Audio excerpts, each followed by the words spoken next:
දැන් මට කියන්න සත්තු මරණ කෙනා අපාය යනවාමයි කියලා බුදුරජාණන් වහන්සේ දේශනා කළාද? පිංගුතුනි, සත්තු මරණ කෙනා අපාය යනවාමයි කියලා බුදුරජාණන් වහන්සේ දේශනා කරලා නැහැ. සත්තු මරණ කෙනා අපාය යනවාමයි කියලා. ප්‍රාණඝාතය කරන කෙනා අපාය යනවාමයි නම් අඟුලිමාලට නිවන් දකින්න පුළුවන්ද? බෑ. හොරකම් කරන කෙනා අපාය යනවාමයි කියලා බුදුරජාණන් වහන්සේ දේශනා කළා නැහැ. හොරකම් කරන කෙනා අපාය නම් යන්නේ. අපාය නම් ඒකාන්තයෙන් උරුම කරගෙන ඉන්නේ. මේ බුද්ධ ශාසනයේ හොරු මහාන වෙලා රහත් වෙලා නැද්ද?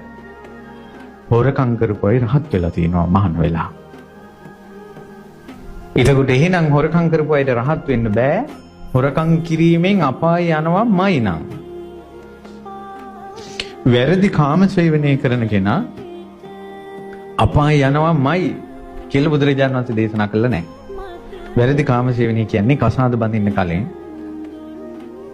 කෙල්ලෙක්ගේ තමන් කෙල්ල කොල්ලෝ චරිත නසා ගන්නවා. වනචර වැඩ කරනවා. කසාද බැන්දට පස්සේ තමන්ගේ ස්වාමියාට වෙන මිනිහලත් එක්ක ඉන්නවා. තමන්ගේ බිරිඳ වෙන බවලත්තුත් එක්ක ඉන්නවා. වැරදි කාම සේවනය. ඒ වැරදි කාම සේවනය කරන කෙනා අපාය යනවාමයි කියලා බුදුරජාණන් වහන්සේ දේශනා කළා නැහැ. එහෙමනම් වැරදි කාම සේවනය කරපු කෙනෙකුට නිවන් දකින්න වෙන්නේ නැහැ. එහෙනම් එයාට ඒකාන්ත ඉරණම වෙන්න ඕන අපාය යන එක. පින්වතුනි, අම්බපාලි කියන ගණිකාව පස්සේ බුදු සසුනේ පැවිදි වෙලා මඟපල් ලැබුවා. ඇය බුද්ධ ශාසනයේ පැවිදි වෙනකොට ගොඩක් වයසයි. අවුරුදු 50වත් පැනලා අම්බපාලිට.